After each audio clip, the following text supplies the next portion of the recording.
All right, welcome to Drum LCK. My name is John, and today we have a special guest, a student of Joe Morello, the great Joe Morello. Please welcome Sam Ruttenberg. What's going on, dude? Thanks, John. Thanks for having me. It's a pleasure to be here. So Oh, excited. dude, thank you so much. We've been texting for the last couple months since I did that review of the hinge sticks, and if you haven't seen that, Yes. check that out. It's a great tool for young drummers Thank you. to That was a really. beautiful review. Thank you. Oh, thank you, dude. Yeah. So today we wanted to talk about Joe Morello's influence on you and how he kind of showed you how to use the book Stick Control and Syncopation on the drum set, not just on the drum pad, right? That's right, John. When I was young, I came up with the stick control book and syncopation, which is a little bit used on the drum set, but a lot on the pad. But we'll start out with the stick control book, which was exclusively done on the drum pad. And it wasn't until I got with Joe Morello that he said, "Okay, let's do some drum set with the stick control book." And Yeah. I said, "What? Really?"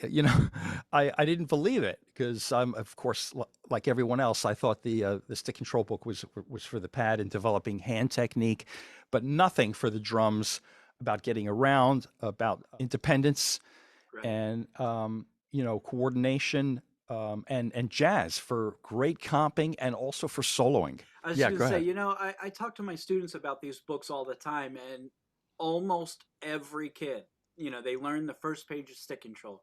And that's like a good 28, 30 minute, if you do it the way it's written. Right. It takes some time. And most kids are like, yeah, I feel the burn. I feel like I got better, but I don't need to keep going. I Yeah. feel like in today's world where it's like instant gratification, there's like this disconnect, right? People aren't sticking with the book long enough to even figure out how to put it on the drum set.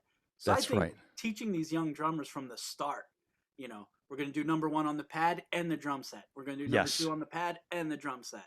Yes. I think there's just so much to learn there, and I'm so excited for you to teach us that. Thank you. And besides that, after that, I'll even show you variations between the rights and the lefts on the hands that you Oh, can use for getting around the drums that you never thought you could. Initially, let's start out with just a comping swing, nice and easy. But and we're going to do number one, which is right, left, right, left. But the right is going to be the bass drum, and the left is going to be the snare drum. yeah, and this And is number one on like the first page of Stick that's Control, right. right? Right. And I everybody knows that if you have the book, take a look at it. You can take a look at it online. And it's right, left, right, left. That is the on page 5 of the stick control book. So again, we're going to substitute the rights for the foot and the lefts for the snare drum.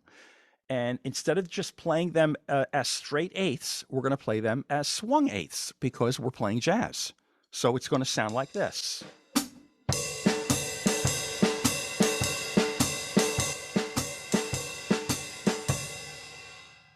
Pretty easy. When you go fast, it's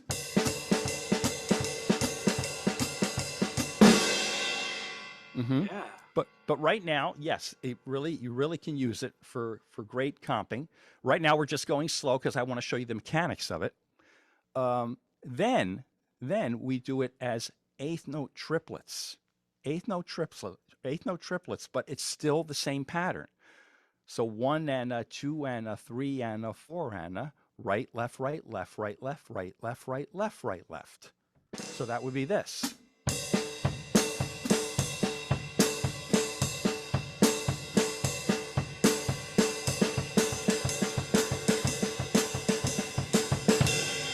Yeah. Yeah, awesome. So you're splitting number one between your kick and your left hand. That's right. Very slowly, it's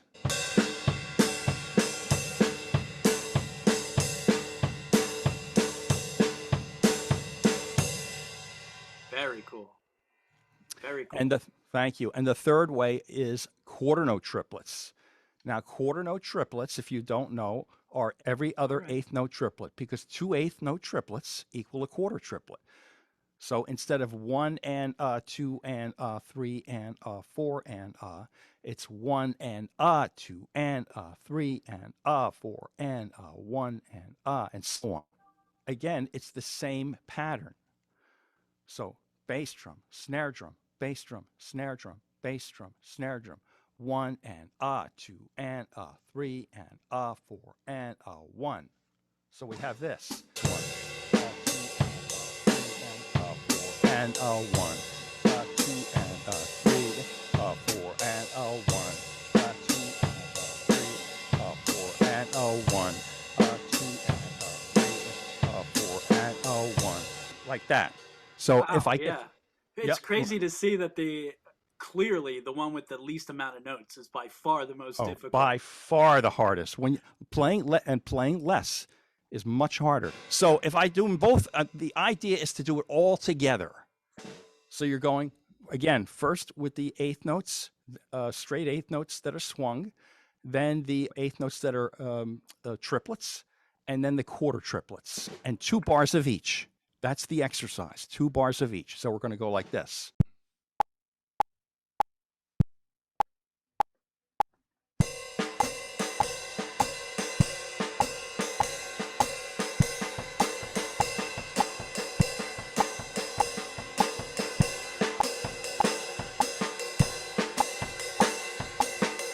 Next one is doubles. Number 3, starting with right, right, left, left, right, right, left, left. So that's bass drum, snare drum, snare drums.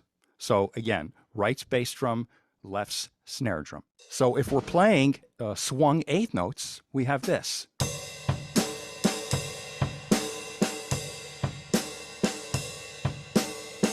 Which becomes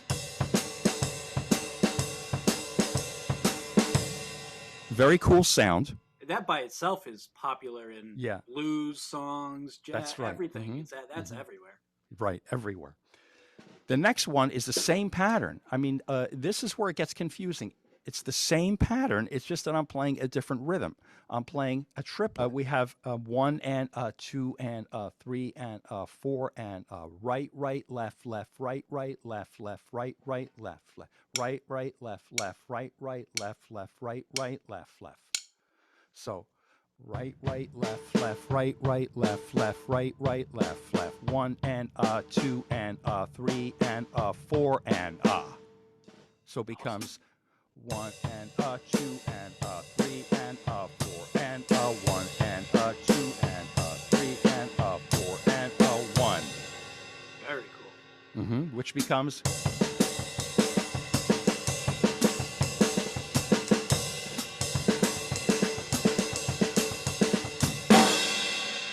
awesome. Here's the third element, the quarter note triplet. So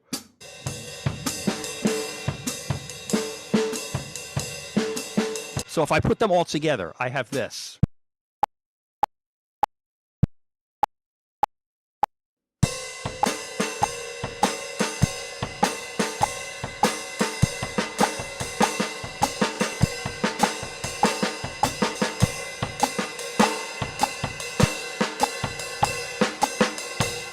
And honestly, anybody who's watching this, and we're talking really in jazz context, but it doesn't have to be.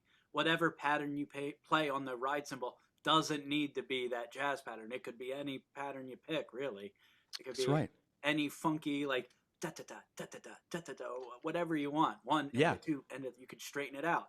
Right. The best thing is being able to elaborate on what you're learning right now. I used when I had my lessons with Joe Morello, he would give me something, and the next week I would have a little variation on it, and he really liked that, and that actually gave him the idea to help to ask me to help him write his Master Studies 2 book. Absolutely. Because I was coming out with these new ideas, and he said, "Oh, that's a great idea. Yeah, I'm writing a book. I'd like you to help me." So what an honor! What an honor! So I don't think it's the best thing to just settle in on getting as much information as you can from this guy, this video, that video. Try and create your own thing as well. Yeah, you got to learn to be yourself. Right. That's so important.